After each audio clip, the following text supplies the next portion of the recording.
Thanks everyone for joining us for our COMET Farm. We were excited to have Haley here from the Colorado State University's COMET Farm team to kind of do a little run over of the COMET Farm tool. It's been getting a lot of great press recently. I think I mentioned it in my first session. It's something that I've used quite a bit to help identify some good benefits of conservation and agriculture. So I'm going to pass it off to Haley. Do you want me to launch that other poll? Just get a little sense of what folks are feeling on your experience with COMET. So if you could. That would be great. Thank you. Great. Thanks for that introduction as well. I am Haley Nagle, and I'm the Outreach and Education Specialist for the COMET Farm team at Colorado State University. So I'm here in Fort Collins. And just a little background about myself. I do have a background in ecology and entomology and education, but I'm not a soil agronomist. So if you do happen to throw a curveball soil agronomy question related to COMET Farm at me, I may or may not be able to answer, but I'm happy to write those questions down and refer back to the experts on the team to get you that answer. I'm also going to show you a bunch of resources throughout the presentation to help facilitate your use of COMET Farm. So anything that I show you, I will send to Christina to send out to those on the listserv. I'm also really good about looking at the chat while we're going. There's a lot of information for COMET Farm, and I'm sure you guys will have lots of questions, maybe not questions to begin with, but once you poke around the tool, they do tend to come up. So I'm happy to look at the chat as we're going. Depending on the nature of the question, I'm happy to answer that as we go or save it to the end. And then hopefully saving the last 10 minutes for questions as well. Haley, I'll show you the poll really quick just so you can see where we're at and the folks that are awesome. Here.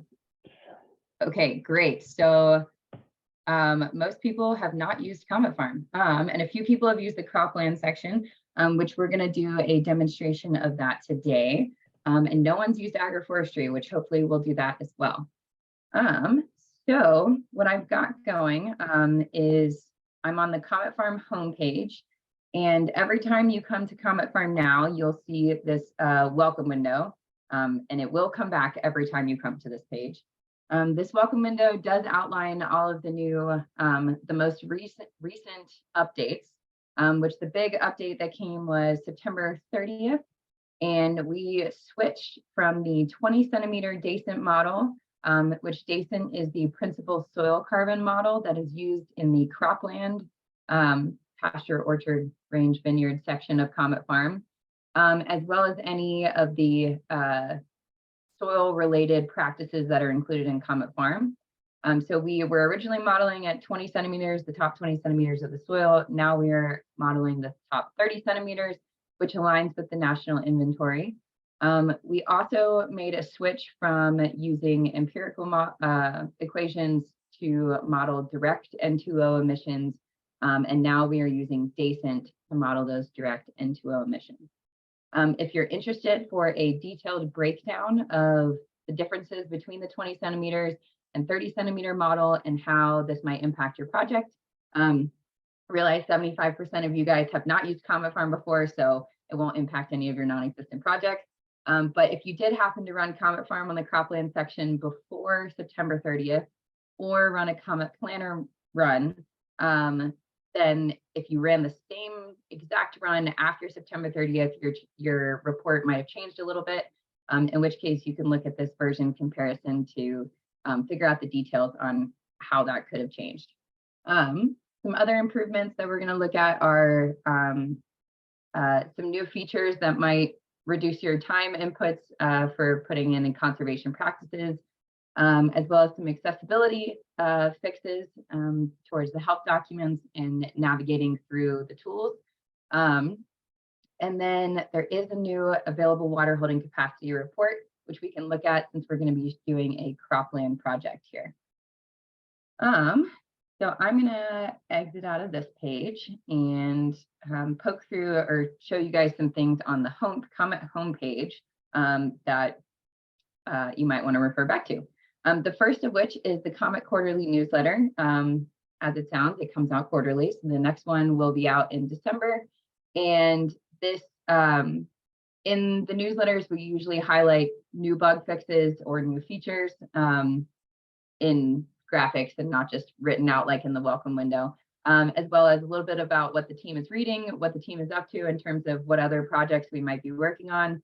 And we also sometimes feature a few folks who have used Comet Farm and how they're using it if they're interested in sharing what they're doing, which maybe 2 newsletters ago, we featured some folks from Wisconsin and how they were using it. The other big thing is COMET training. So you can see the open trainings. We will not have time to go over the animal agriculture accounting activity, but there will be a training in December on that anyone is welcome to attend, and I'll send out recordings and materials for that as well. And then we also have the Blue Book document. So this is the USDA methods document, and this was created, or Comet Farm was created as a function of and in parallel with this Blue Book document. And so there are chapters associated with each of the like land uses. So there's a chapter for agroforestry, forestry, animal agriculture, and cropland. There are a few more in here that are not implemented in the tool at the moment, but Comet Farm, USDA is releasing a new version or an updated version of this peer-reviewed document in maybe December, but at some point in the winter. And then once that goes public, then we will update the link on Comet Farm to the new Blue Book document, as well as update the methods that are implemented in Comet Farm match what is in the Blue Book. There is a little bit of a lag time. We can't do it immediately, but we will start working on it as soon as that goes public. Another thing to point out on the homepage is that there is a Comet Energy tool. So this would be a good point to mention that Comet Farm is not a life cycle analysis tool. We are only looking at emissions and carbon sequestration estimates within the farm gate. So within the cropland that we're going to look at in a few minutes, we're looking at the emissions and carbon sequestered associated with practices and management within where you define your field. With animal ag, it's going to be sort of where you define your animals, but just your animals in general.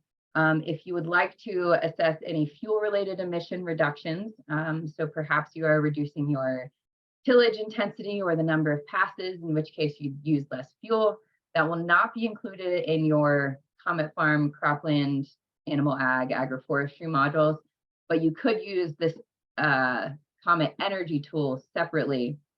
It's not connected to your Comet Farm project, but this could assess or estimate your fuel-related emission reductions. Yeah, I think that's it for Comet Energy. So for this tool, all you have to do is enter your zip code and then what units you'd like to add in here, and then maybe how many gallons that you are looking to reduce.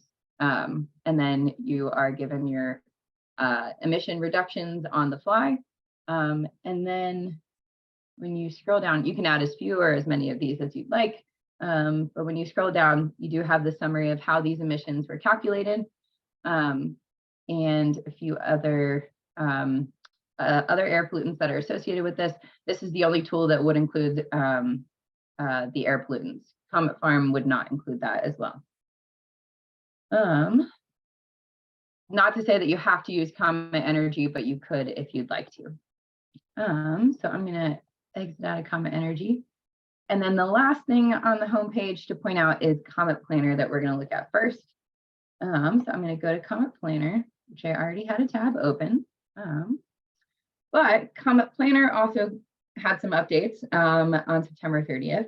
And Comet Planner was created after Comet Farm, maybe 2017, 2018, before I was on the team, as a simpler tool to visualize the general benefits of conservation practices at a regional scale. And this is, it's still providing a conservation scenario analysis. So you're still comparing a before and an after practice.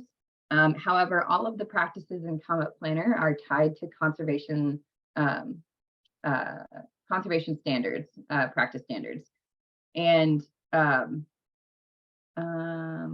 actually, I can just show you. We'll just go through the tool.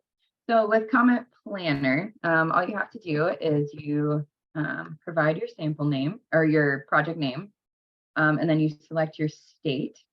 We're going to do Wisconsin, and I remember Polk County in Wisconsin.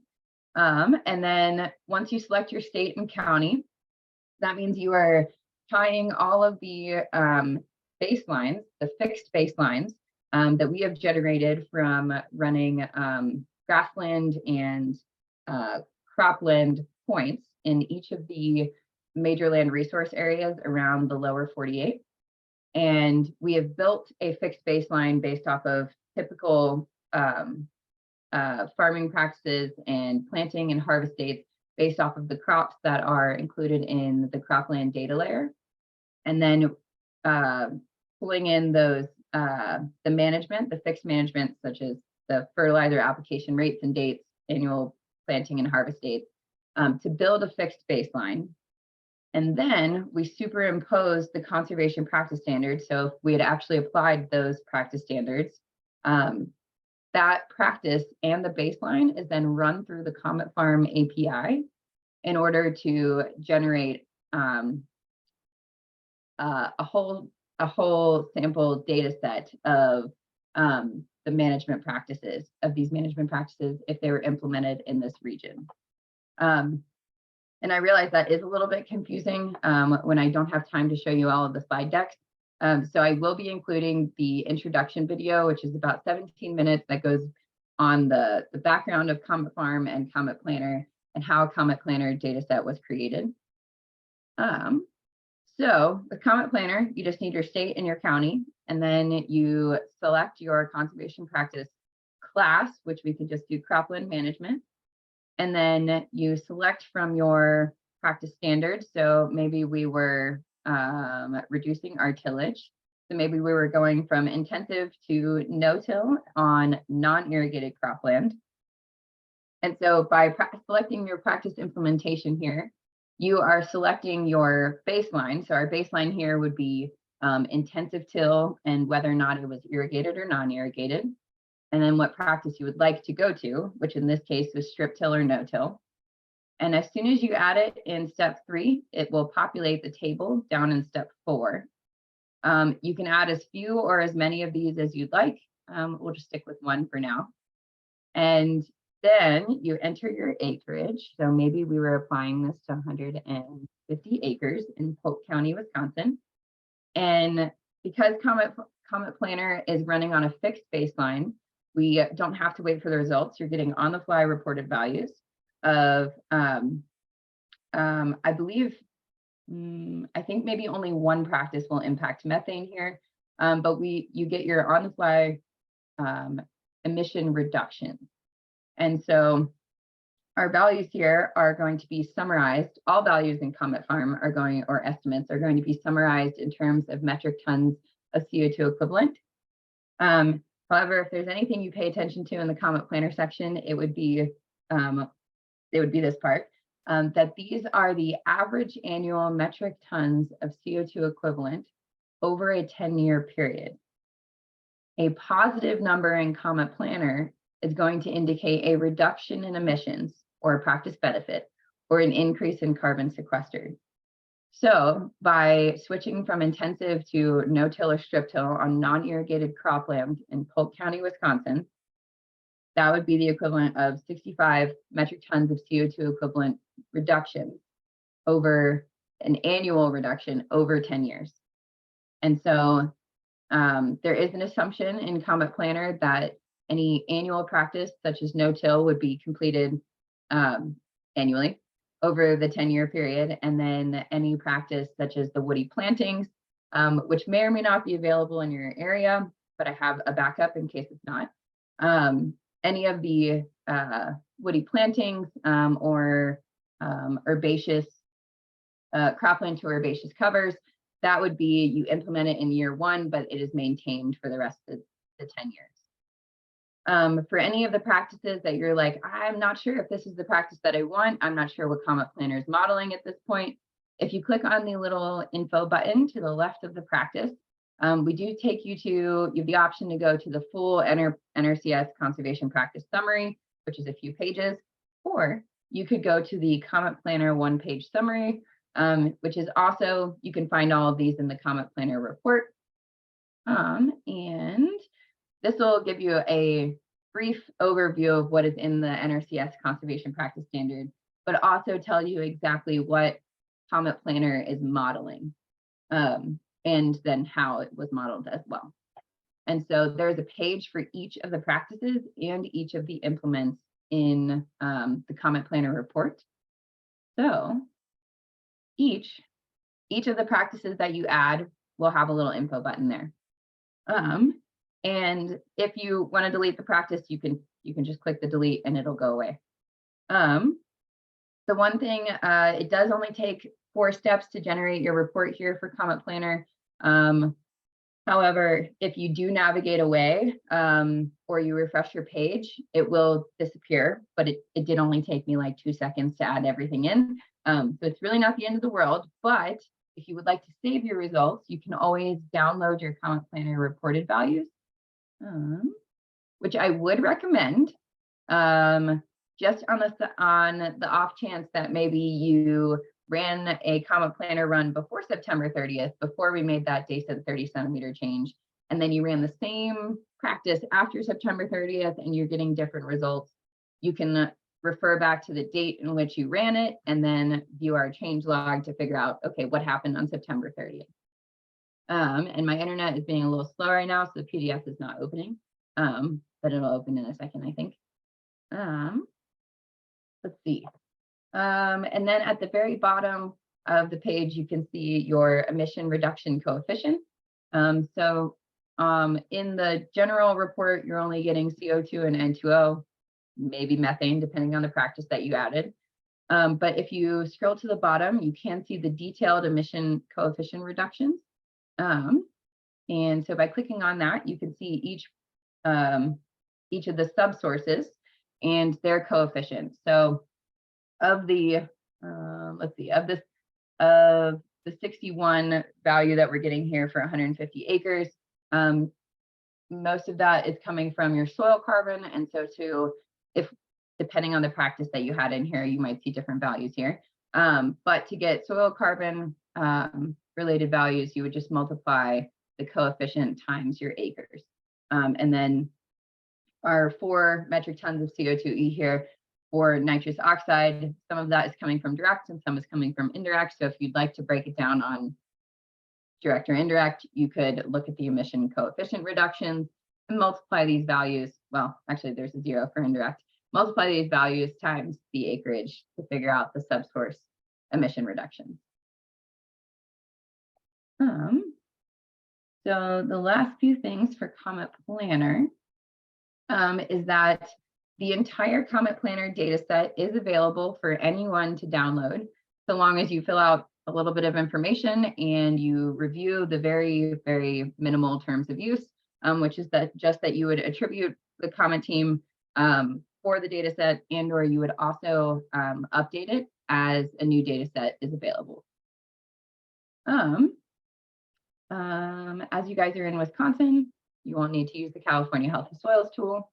And then the last thing is the info button, which there is some resources on using COMET Planner. There's also, oh, okay, my internet is very slow. This is the report that just downloaded. And we've just got the date and the location that you ran it. And if you had more than one practice that you added in step 3, it would appear below these practices here. Okay, so now that interrupted me, you can view the COMET Planner report, which if you'd like more details, again, and if you haven't had the chance to watch the introduction video, I'd watch that. And then the COMET Planner report also goes into detail on how COMET Planner data set was created and how it really compares to COMET Farm. And that it's using COMET Farm. It's run through the COMET Farm API to generate the same type of reports, or reported values, just at a regional scale. And then the last thing for COMET Planner, which is the same for COMET Farm, is that this little need help widget is actually going to follow you on every page of COMET Farm and COMET Planner. And maybe you'd like a COMET Farm versus COMET Planner comparison. That's the first article that I added in here. There's probably about 100 different articles in here of frequently asked questions. So if you have a question, please peruse the help widget. If you still can't find your answer, you can contact me directly through here. At the end of this, you guys will also have my email, but just in case you're in the heat of the moment inside COMET Farm and you have a question, you can send me a message here. If you do happen to experience a bug, which sometimes with software, sometimes things don't go as planned. So if something is not working totally right, if you want to describe that and be as specific as possible and maybe attach a screenshot, because I'm not a wizard and I can't read your mind, but it really helps us to get to the bottom of that bug if you are as descriptive as possible. Or you can just send me a question here. Okay. Also, feel free to drop any questions in the chat as we're going. I'm going to try to save the last 10 minutes for questions, but I know they pop up as I'm saying lots of information. So feel free to drop any of those in the chat. So I'm going to start using COMET Farm. So I'm going to click the big orange button. And you can use any and everything that I'm going to show you in COMET Farm without creating an account. However, I would recommend creating an account because once you see the amount of information that is required to run a COMET Farm project, if you navigate away without an account, you will lose everything, which I've seen that happen before, and it was a very sad day for them.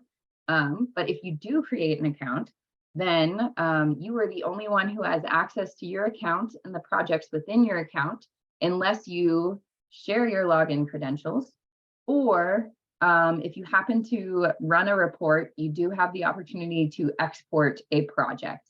And that is the only way that anyone can access anything from your account, sharing your credentials or just sharing a project. So I have logged in, and your page will look almost as similar to mine, except I have too many projects in here that I definitely need to clean up. But the little gray box on the left-hand side is like your project repository. So if you created a project and come back, it'll live here. And then the other thing that you guys don't have access to, I only have access because I have special privileges, is anything with this little dev bubble on here. You guys can't see that yet. And so what we're going to do is there are demo projects. I'm not going to do one today because I'm going to do one live. But if you are interested in just poking around the tool and you don't want to have to gather information to poke around the tool, we do have these projects that are populated with all of the information that would be needed to run a report. And so you can just poke around and click next, next, next, next until you get to the report for all of these different kinds of projects. You can also modify any of these projects once you create them. And this is what I normally use when I go through the trainings. So in December, I'll be going through a sample project of most of these. But we're going to create a project live. I'm going to say cancel. And I'm going to create a new project down at the bottom. And I'm going to call this the Wisconsin demo. So you name your project, short and sweet. You only get 25 characters. When you create the project, it will appear at the very bottom, and then it'll appear in alphabetical order, which will be close to the bottom for this one. You can delete it, you can rename it. You know you're working on it because it's bolded and has the little caret. We need to select our accounting activity. So there, you guys have 4 options. Remember, you don't see water quality yet. And so I'm going to select cropland and agroforestry. And so each of these land uses will have different questions, and they're associated with different methods that are outlined in the Blue Book document. They're entirely separate, and at the moment they do not talk to each other. So we're going to fill out all of the cropland, and then we'll fill out agroforestry. So I'm going to say, let's define our activities. Okay, so we have to fill out cropland first before we can go on to agroforestry. So we know we're on step 2 of our field management. We're going to go to, if someone wants to drop a zip code in the chat for somewhere in Wisconsin, that would be fantastic. Never been to Wisconsin? Not everyone at once? Nope. Okay, well, then I will pick oh, there we go. Awesome. 5, 3, 5, 1, 6. All right, I'm going to pick a random field here, which amazingly, it has a nice windbreak around it. And I'm just going to make up the management that happened on this field. I obviously have no idea what was happening on this field, so we're going to make something up. So here we are defining our field, which means that we are tying all of our management that we're going to put in a second to this field boundary. We're not looking at any emissions or carbon sequestration outside of the field boundary. You can have technically up to 50 fields per project, and each field has a maximum of 1,100 acres. I would not recommend doing 50 1,100 acre fields though. That tends to bombard the system, and it will be very, very slow for you. Luckily, you can have as many projects as you'd like. So you can just split that up into quite a few projects. So we are going to define our field boundaries. So we are looking at, I clicked on the add parcel by polygon, because this is a rectangular square field, this would be my best choice if I don't have a shape file. So I'm going to define my field boundaries as close as possible. I'm not including those trees because we're going to assess those in agroforestry. We're going to call this, we'll just leave it as F1 for field 1, and I'll say save location. There we go.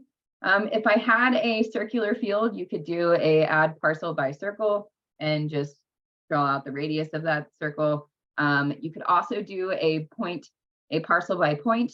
If you do parcel by point, we would recommend putting that point at the epicenter of the field.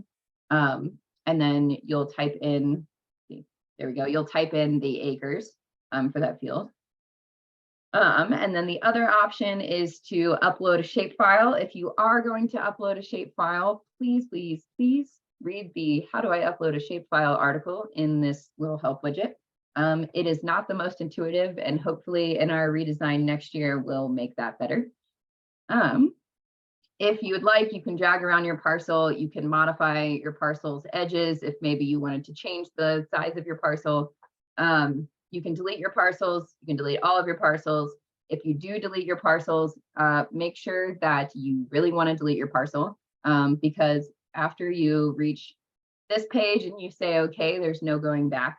Unfortunately, there's no undo button for you. The other cool thing about the mapping page is that you can also view all of your soils.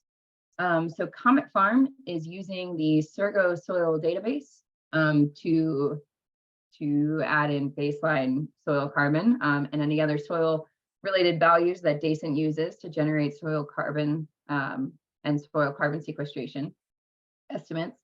Unfortunately, at this time, there is no way for users to upload their own soil data. It's Surgo or nothing. I believe most areas in the US are fine. Most agricultural areas, I did have some folks who were trying to model a very, very small portion of grass in a city, and that did not work because there was no soil Surgo map units for that area. So you can view your map units, and then you can also click on the view soil by click, so you can get a little bit more information about your soil type. So this soil map unit, you can see your soil texture here. What Comet Farm is going to do, it's going to run all of the methods and models in the background on each of your map units. and then provide the weighted average in the report. And then the last thing to note, Surgo soil database for soil information, and then Prism weather for weather data. There's no uploading your own weather. We're using closest weather station and Prism weather. So I'm only going to do one field, this 27 acres. And so I'm going to say I'm done defining my parcels. And so now we're going to hop to historic management.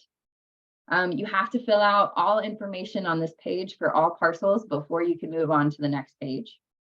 If you had more than one parcel, you could view them with the drop-down menu here on the left, or you could manipulate the little map and click on the other parcel. Here we need to figure out what our management was before 2000. And I can already foresee a question is, what if you don't know? I don't know what I had for dinner last night, so I can imagine coming up with management before 2000 is a little difficult. And at the moment, the best answer that I have is to try your best, which is not the best answer, but we are working on some features to help fill in the blanks using satellite imagery and remote sensing. However, that is not available at the moment. So we'd recommend checking with extension boards, bulletins, NRCS offices, maybe getting a general idea of what was happening in the area. The best answer is just to try your best. I'm gonna say this was lowland irrigated. Again, I have no idea, but for this particular parcel in Wisconsin, so we're just gonna go with this. Our 1980 to 2000 management, I'm going to say non-irrigated and annual crops in rotation. Maybe you'd like a little bit more information about this. There are little blue question marks scattered throughout Comet Farm to provide a little bit more information about that input. And then we're going to say, what is our tillage before 2000? I'm going to assume it was intensive tillage. If you had more than one parcel in the same county and all, what just happened? We're going to do that again. If you had the same parcel in the same, or if you had more than one parcel in the same county and the management was the same, you could copy this management from this parcel to all the other ones. We only have one, so we're going to stick with that one. You do have the option to set a baseline period here. If you're new to Comet Farm, I'd recommend not doing that and maybe run a few projects without that first. But Comet Farm is going to define your baseline as your business as usual, what is currently happening on the ground, or the beginning scenario that you'd like to compare your changes in management to. And so Comet Farm will always begin the baseline in the year 2000 at the moment. And it will default the baseline to end the year before the current year. So our baseline right now is defaulted to end in 2021. This set baseline period means that you can change the end baseline period. So perhaps this producer switched from intensive to no-till in 2016. You could change this baseline period to end in 2015, in which case your scenario period will start in 2016. We're not going to change it for this project, but if you have any more questions about that, I'm happy to answer that at the end, or you can send me a quick chat. So I'm just going to leave it as is and go to my baseline.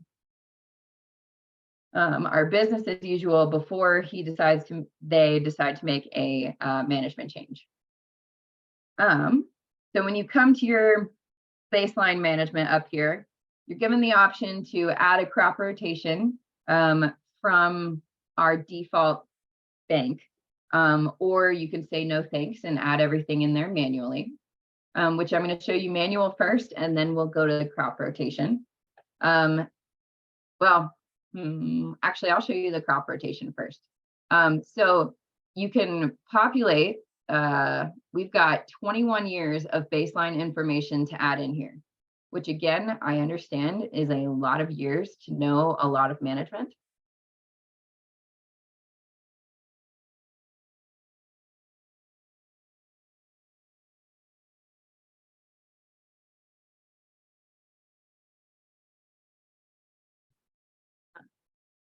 There we go. Okay. So we have this drag and drop crop rotation feature, which allows you to create a rotation for the entire 21 years. So perhaps this grower was growing corn and soybeans every other year for the entire 21 years. And you can select your crop, drag it over, drop it off, and select your other crop. You can indicate whether or not it was irrigated or not. It's defaulted to not. You can indicate the tillage here. You will be asked tillage again, so you could always change it.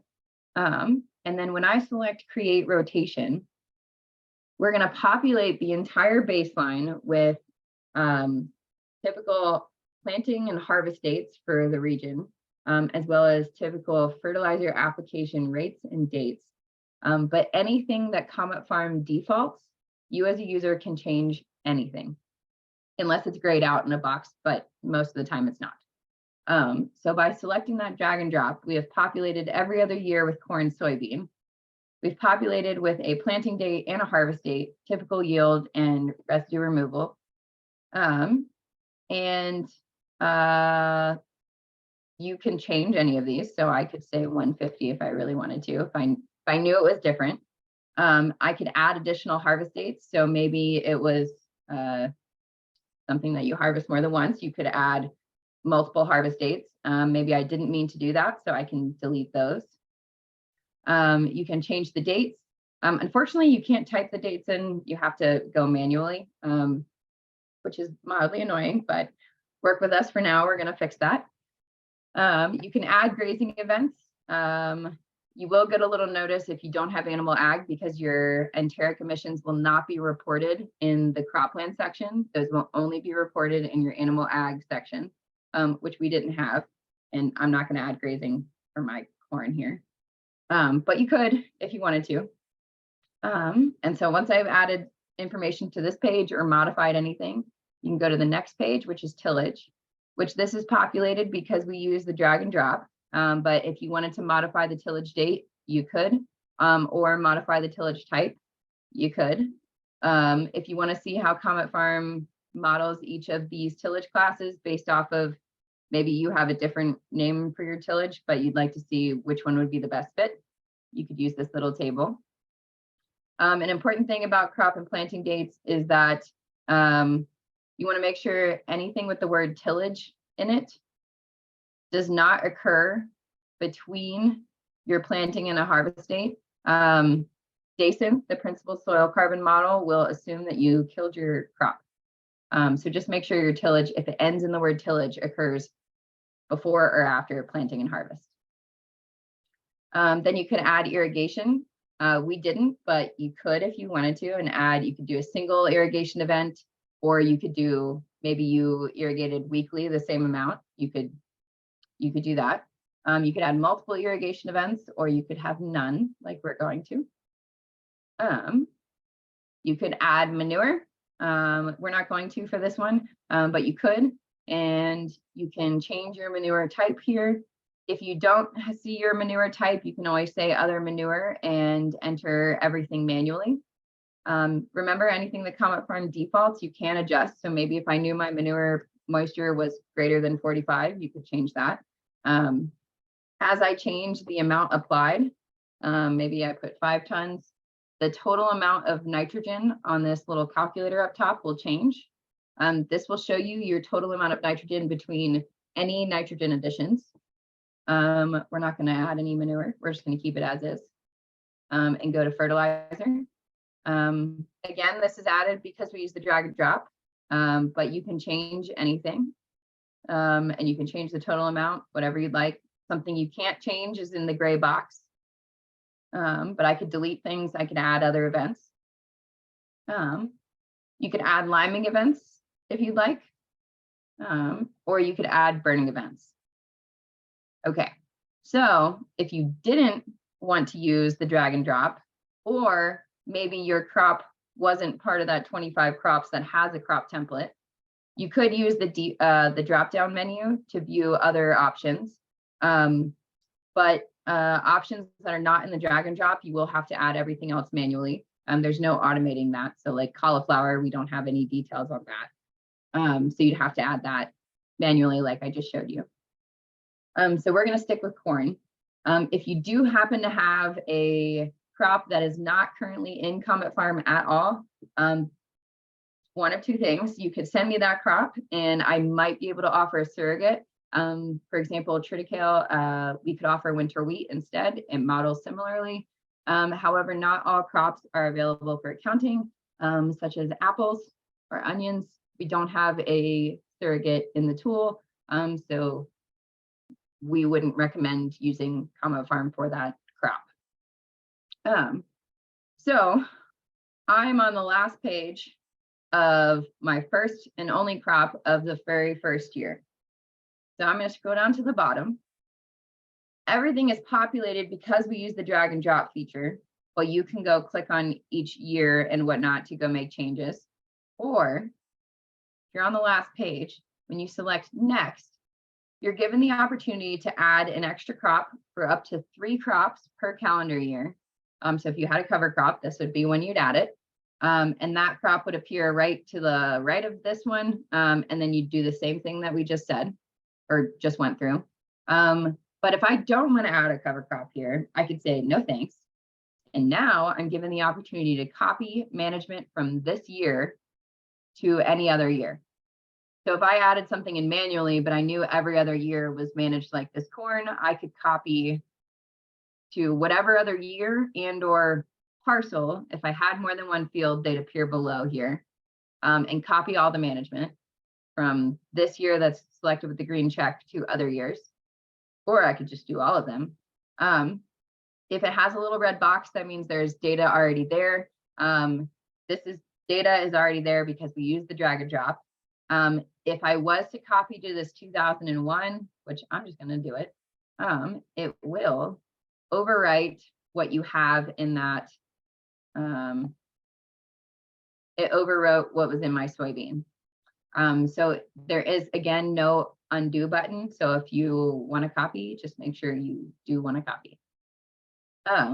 And so now I copied and now I'm still on the baseline, but I don't feel like clicking on everything to get to that end page again because I am lazy. So we're going to just say skip ahead because I'm going to trust what was in the drag and drop because I have no idea what happened on this field. So we're going to say it was corn, soybean, well, corn, and then corn, soybean for the rest of the 21 years. And now we're given the opportunity to add another crop, again, up to 3. Downfall is those crops cannot be overlapping in planting and or harvest dates. So if you have a double cropping situation in the same field, let me know. We need to be a little bit creative on how we define your fields on the mapping page. But you can't have more than one growing in the same field for Comet Farm, unfortunately. That is a drawback of DASIN. I don't need to copy anything else. I'm all done with that. And I'm running really low on time. So we're going to hop to the future management, which everything will look absolutely identical to Comet Farm baseline management, except for the years. So maybe we want to say this was a no-till situation. And remember, I'm lazy. So I want to copy management from my baseline scenario because it's the only one I have right now. And I want to add a conservation practice. So this is one of the features that we updated in the September 30th update, where we will automate some of the conservation practices that you can add in Comet Farm. This is not an exhaustive list of what you can do in Comet Farm. You can change anything that we looked at before, but this feature will automate it for you. So say I wanted to change all of my intensive till to no-till. When I click on this button here, that's going to switch anything that says tillage, everything's going to change to no-till. You could add a cover crop. Well, you can only do one practice at a time. You could add a cover crop. You could add a cover crop and reduce your nitrogen emissions. Maybe you had a strip of row crops that you wanted to turn into a filter strip or a border. You could switch that and we would automate that. But we're just going to do no-till. So I'm going to say add. And I'm going to keep editing on this. Here we go. And everything looks identical except for the years here. And so because I automated that, I'm going to go check my tillage here, and it went from intensive to no-till. And that is the same for all of these years and crops. You can have up to 10 scenarios per project. We're just going to stick with one because we're running low on time. If you wanted to add another one, you could select the big new button here, but we're just going to leave it as is. And that's the only thing I want to change here. So I'm going to go to the bottom, and remember, we're lazy here. So we say skip ahead. So I don't have to click through everything. You could add an extra crop if you wanted to. I'm not. So I'm going to say no thanks. You could copy management to other years if you wanted, but I'm not going to. So I'm going to say no thanks.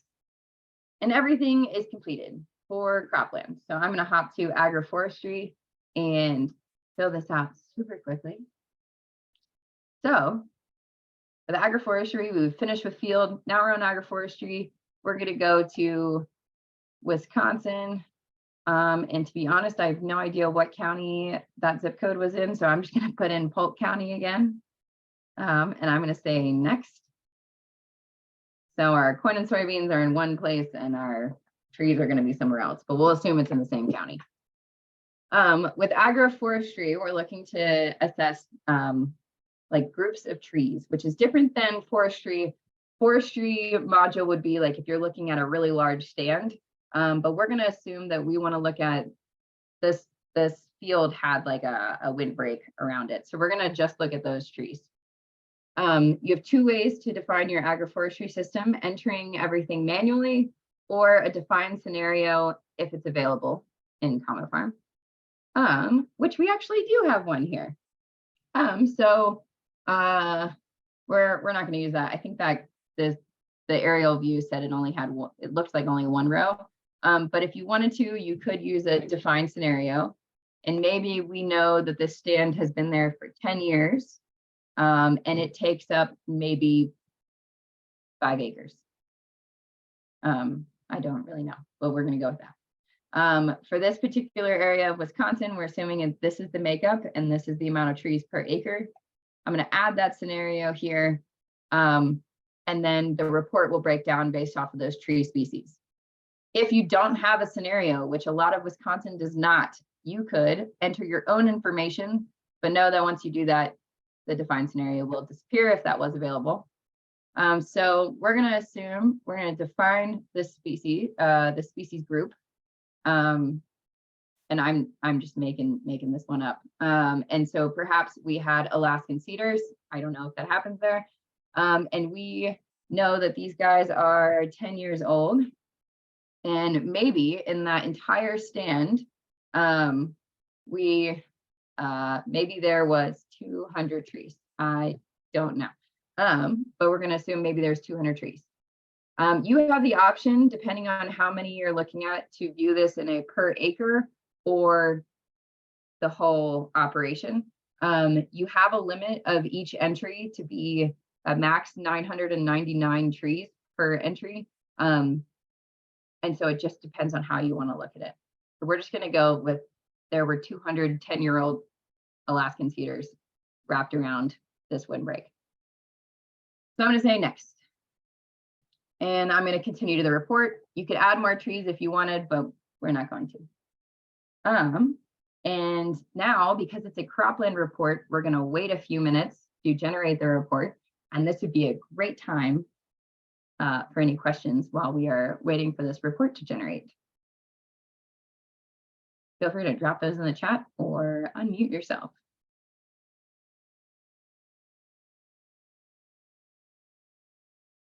If not, I can keep talking.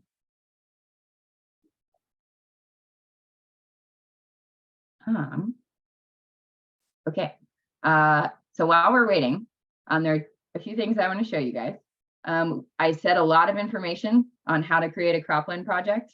I do have this handy step-by-step Comet Farm guide that links a bunch of different help articles and or help documents along the way on how to create a Comet Farm project, which I will send to Christina. I also have a spreadsheet that has all of the management that you will be asked for in Comet Farm cropland. I also have a dairy cattle one.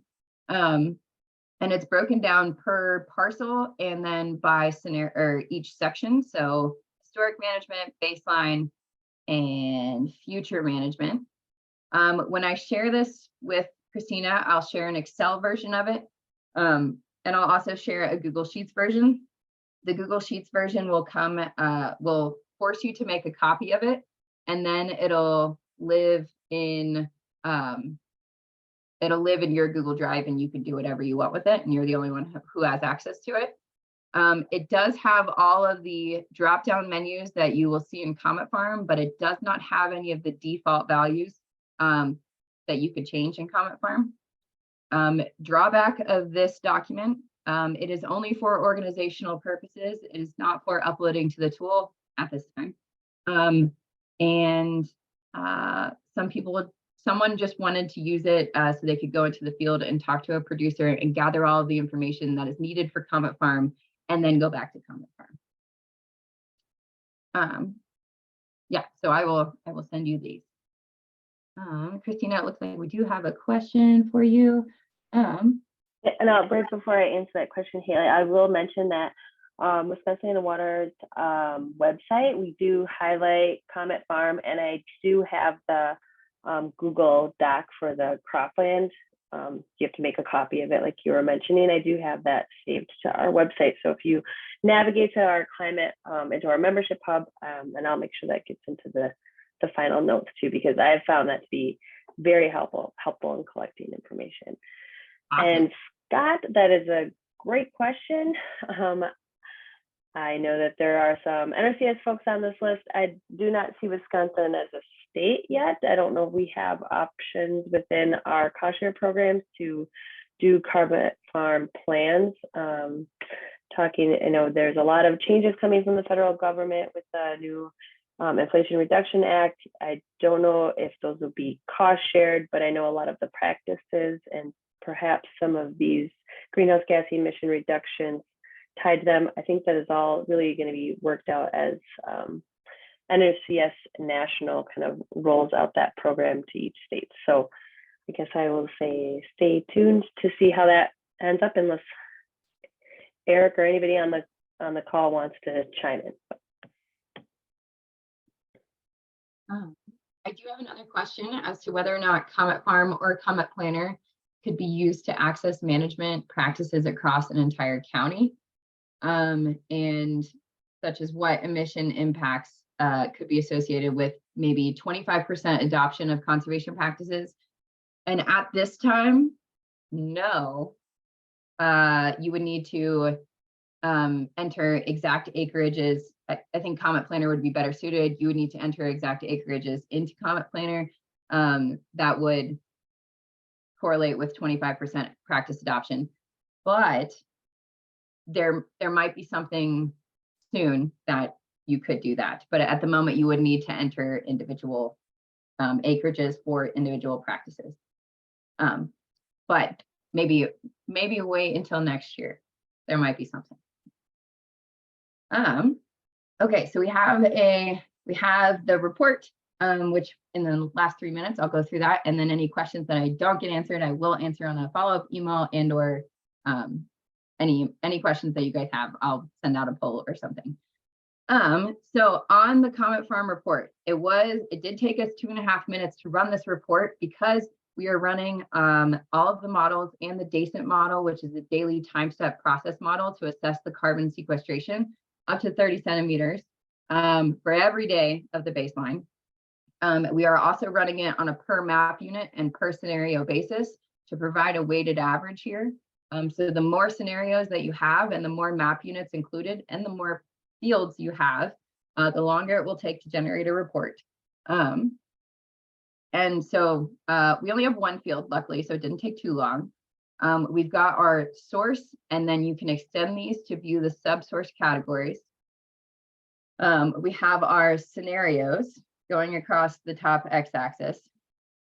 And then we've got individual categories for each scenario. If you don't pay attention to anything else, this is the other important part. If we think back to Comet Planner, Our values here are also going to be summarized in or estimated in metric tons of CO2 equivalent, the average annual metric tons of CO2 equivalent for all categories here. A positive number on COMET Farm is going to be the opposite of COMET Planner. COMET Planner shows the practice benefit. A positive number on COMET Farm is going to indicate emissions. Negative numbers indicate a reduction in emissions or increase in carbon sequestered. So our negative value here indicates we are sequestering 1.6 metric tons of CO2e annually for this entire parcel. Our first column in all of the scenarios indicate the emissions associated with that scenario. In any scenario that you create, there is a third column that has colored values here, and that is going to indicate a change compared to the baseline. And so again, negative values indicate a reduction in emissions, positive values indicate an increase in emissions. The main thing here with the baseline emissions is that this baseline is actually, if you continue with the last 10 years of that baseline management, the 10 years into the future.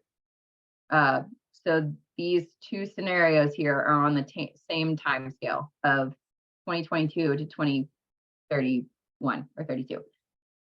I would highly recommend checking out the Interpret Your Cropland Report button in order to view a detailed breakdown of this report.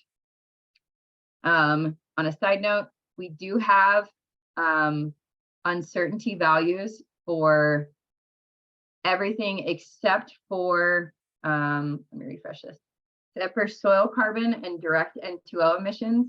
It is coming soon, but it's not available at the moment. There we go. We do have indirect emission, N2O emission uncertainty that when you click on the little histogram, you'll get a little bit more information about it here. We do have a graphical report that breaks down your emissions per parcel and then by source category. When you hover over, you can get a little bit more information. This would be the first column in each category from the tabular report. If we had more than one scenario, it would appear off to the right. You can download and save. And then the other big change with the new report is available water holding capacity report, which is broken down by field, and then by map unit, and then by scenario. That shows the changes in available water holding capacity based off of whatever changes in management that you made in that scenario. Again, our positive values are going to indicate an increase in available water holding capacity. And we don't have any negative values here because it was no-till. We switched to no-till. At the moment, we are working on adding a print and download button, but that is not available at the moment. So we're working on that. And then the last thing, I know I'm running low on time and I do have a question, is the agroforestry report, which again is going to be provided in terms of metric tons of CO2 equivalent. However, it is broken down by decade and then by yearly emissions. And so our 2022 values would be, well, I normally ignore the 2022 and I start looking at 2032 because time has actually passed at this point. So in this decade, by 2032, we're looking at the entire stand. So we had 200 trees that were at the age of 10, sequestering 16.4 metric tons of CO2 equivalent. And then it goes all the way up to 2072 on the report. However, if you happen to be assessing a stand that is maybe 50 years old, the equations do run out at, I believe, 90 years. That's just as far as the models went. Not to say that the tree may or may not be still sequestering carbon at that after 90 years, but you will still have the yearly emissions. And then there is an agroforestry graphical report as well based off of species, which you can download. So if you had more than one species, you could see all of those together, but we only have one. Okay, so there is my question. I realized I was over time. If anyone has any other questions, you can email me. I'm also happy to stay on right now, but I understand people might have to jump off.